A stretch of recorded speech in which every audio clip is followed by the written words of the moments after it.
तिमी माछ पाखरे मीन रहिबा जहा मोर अभिभाषण आपनको सेही भଳି लागिवो। प्रतिदिन प्रति वर्ष बिजू बाबूंको जन्मदिन रे गोटे टोपी तांकु देबे ताधर लेखा हितिबो महामूर्ख। जो पर्यंत से टोपी से पिंधि नथिबे से पर्यंत से तांको जन्मदिन रे केक काटंती नहीं। ए मु ए कथा को पूरा पाखरे देखिछि। जय जगन्नाथ। समस्त गुरुजन मानकु प्रणाम जनाऊछि। श्रीजुक्त प्रफुल्ल घड़ाईंकर अभिभाषण बा बिजू बाबूंको संपर्क रे सुनिला परे मु तो मते लागुची तिमी माछ पाखरे मीन रहिबा जहा मोर अभिभाषण आपनको सेही भଳି लागिवो। एते 90 मसीहारू मु प्रफुल्ल घड़ाई महोदय को बिजू बाबूंको पाखरे देखिछि।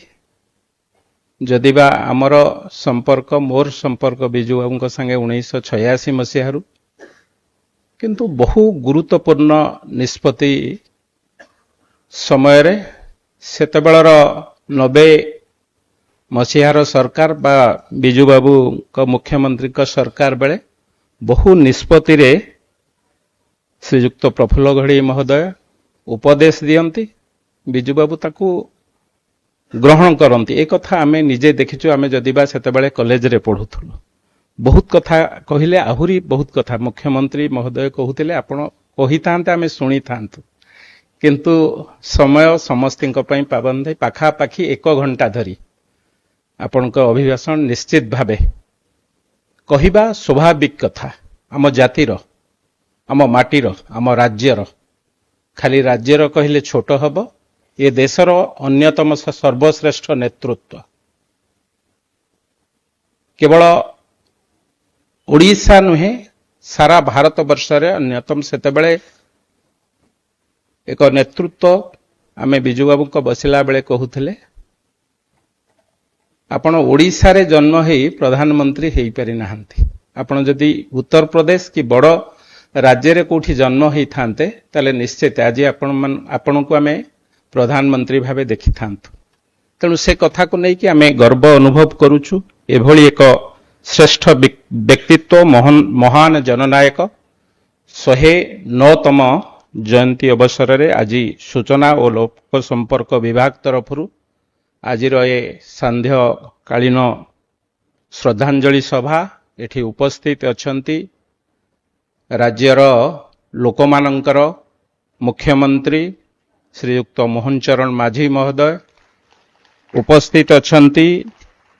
एबे आपनको आगरे विस्तृत भावरे जे बिजू बाबूंको संपर्क रे आलोचना करुथले पूर्वतन मंत्री बिजू बाबूंको घनिष्ठ सहयोगी श्रीयुक्त प्रफुल्ल चंद्र घड़ाई महोदय, राज्यर उपमुख्यमंत्री श्रीयुक्त कनक वर्धन सिंहदेव महोदय, अन्यतम उपमुख्यमंत्री श्रीमती प्रभाती परिड़ा महोदया एवं ए विभागर सचिव प्रमुख शासन सचिव श्रीयुक्त संजय कुमार सिंह महोदय।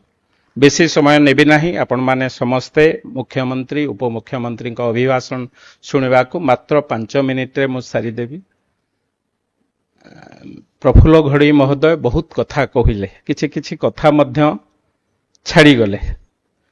आमे जो माने राजनीति रे अछु समस्ते प्रशंसा सुनिबा को बहुत भल पाओ। मते के प्रशंसा करे आम समस्त को के प्रशंसा करे किंतु एभली एक व्यक्तित्व तांकु गाली देले मध्य तांकु निंदा कले मध्य से आनी तांकु पाखरे बसांती। एठी तो मो सम्मुखरे सुर भाई चिंता और चेतनार सभापति बसिचंती। मु तांकु लक्ष्य करूची 90 मसीहा परठारु प्रतिदिन प्रति वर्ष बिजू बाबूंको जन्मदिन रे गोटे टोपी तांकु देबे ताधर लेखा हितिबो महामूर्ख। जो पर्यंत से टोपी से पिंधि नथिबे से पर्यंत से तांको जन्मदिन रे केक काटंती नहीं। ए मु ए कथा को पूरा पाखरे देखिछि। से महामूर्ख टोपी पिंधिला परे से आसी केक काटिबे एवं महामूर्ख नाम रे पेपर रे बाहरिबो बा सेतबेल तो टीवी एते नथिला पेपर बाहर ता परदिन विजु बाबू महामूर्ख बोली टोपी पिंधि एवं से भली व्यक्ति जी महामूर्ख तांको प्रतिवर्ष कहती तांको प्रत्येक कार्यक्रम रे से आसिकी सुर भाई प्रत्येक कार्यक्रम रे जोग दियंती ए होची एभली एक नेतृत्व बा एभली एक व्यक्तित्व तेणु से भली व्यक्तित्वंकर स्मृति चारण कला बेले आमको मते गर्व लगुची एभली एक व्यक्तित्व राज्य सरकार मध्य दायित्व प्रतिवर्ष ए कार्यक्रम हुए ए वर्ष मोर मुख्यमंत्री आमर मुख्यमंत्री ए राज्यर मुख्यमंत्री अशेष अशेष धन्यवाद देवी निजे उपस्थित रहिबा संगे संगे दुई जन उपमुख्यमंत्री के मध्य सांगेरे धरी ए जो कार्यक्रम आम समस्तंकर दायित्व केवल बिजू बाबू नुहंती जो माने ओडिशार बरपुत्र माने तांकर जीवन यौवन समय ए माटी पई ए जाति पई ए राज्य पई तांकर सर्व सबु त्याग करिचंती तांको सम्मानित करिबा तांको श्रद्धांजलि दबा तांको श्रेष्ठ सम्मान दबा ए जातिर नुआ पीढ़ीर दायित्व एवं कर्तव्य मध्य प्रफुल्ल भाई कहूतिले काहेकि मते डका जाईछि मु जानि नाही आमे एठी समस्त निर्वाचित सभ्य बा मुख्यमंत्री उपमुख्यमंत्री मु मध्य विधायक प्रफुल्ल भाई किछि नथाई एइथि पई डका जाईचंती आपनक सम्मुखरे जो युव समाज बसिचन जो माँ माने बसिचंती ए जातिर इतिहास को पढ़िबे ए जातिर इतिहास को शिखिबे ए जातिर इतिहास आपण मध्य शुणिचंती सबु बेले बिजू बाबू खारवाळंक कथा कहंती खारवाळंकर उदाहरण दियंती आमे होचु खारवाळंकर दायित्व दायद आमे होचु खारवाळंकर पिला जो व्यक्तित्व जो नेतृत्व सारा भारत वर्षर अर्धाधिक राज्य को बा सारा भारत वर्षर गंगा ठारू गोदावरी नुहे गंगा ठारू कावेरी पर्यंत तांको साम्राज्य विस्तार करथिले तांकर दायद होचु आमे माने तेणु मुंड पाती की कहा पाखे लोचा है जीवन नहीं सब बेले लड़िवा शिखिचु तेणु तांको बेले बेले कलिंग षंढ मध्य कहा जाए ए कथा मध्य आमे व्यक्ति विशेष रे बेले बेले आलोचना करिथाउ एवं सेई बेले बेले विभिन्न समय रे एभली गोटे सेंटेंस कहीदेवे एभली एक वाक्य कहीदेवे सारा भारत रे से आलोचनार विषय मझिरे थरे तांकर शासन समय रे कहले ऑफिसर माने काम करू नाहंती तांको माड़ जो ऑफिसर काम करू नाहंती तांको माड़ मारिया दरकार है ए कथा सेते बेले मध्य कोठी कोठी ए कथा हमें मध्य कहि परिबो ना जो माने राजनीति रे सरकार रे अछंती ए कथा कहिला बेले 100 थर चिंता करूथिबे किंतु एभली व्यक्तित्व एभली नेतृत्व जो जहा भावंती जहा फील करंती जहा निजुको ठीक भावे भावना रे आसे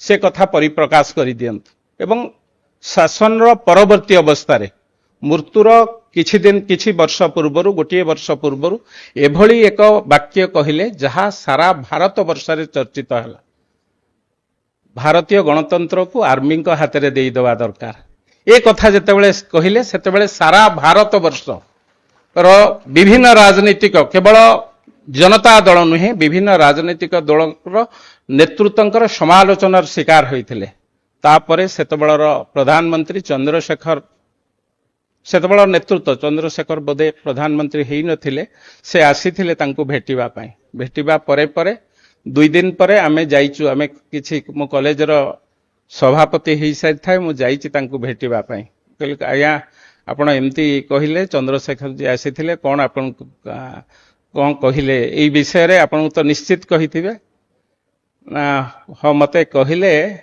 बात तो तूने ठीक बोला लेकिन ये बात टीवी के सामने पेपर के सामने बोलना नहीं चाहिए था माने तुम ठीक कथा कहिचु किंतु सर्वसाधारण लोकों आगे ए कथा कहिबार आवश्यकता नथिला तेणु एभली एक व्यक्तित्व एभली एक नेतृत्व पाखरे आज आमे जेतेबेले श्रद्धांजलि जणाउछु तेणु समस्ते आमे निजको गर्व अनुभव करूछु एभली एक श्रेष्ठ नेतृत्व मु तो चाहिबी बिजू बाबू आम भितरु समस्ते बिजू बाबूंकर 100% तांकर जो फोर्स बा 100% कला आम पाखरु किछि युवा नेतृत्व जो माँ माने एठी बसिचंती आ गोटी कथा खाली कहिबी जो माँ माने बसिचंती विशेष भाव में आपण माने जानिबा दरकार 92 मसीहा कि 93 मसीहा पंचायत निर्वाचन एवं पौर निर्वाचन आमे सेतेबेले पुरुष प्राधान्य राजनीतिक दल हो जाइथिलु स्त्री लोक माने राजनीति की आसु नथिले किए जदि आसुथिले तार परिचय होतला कोन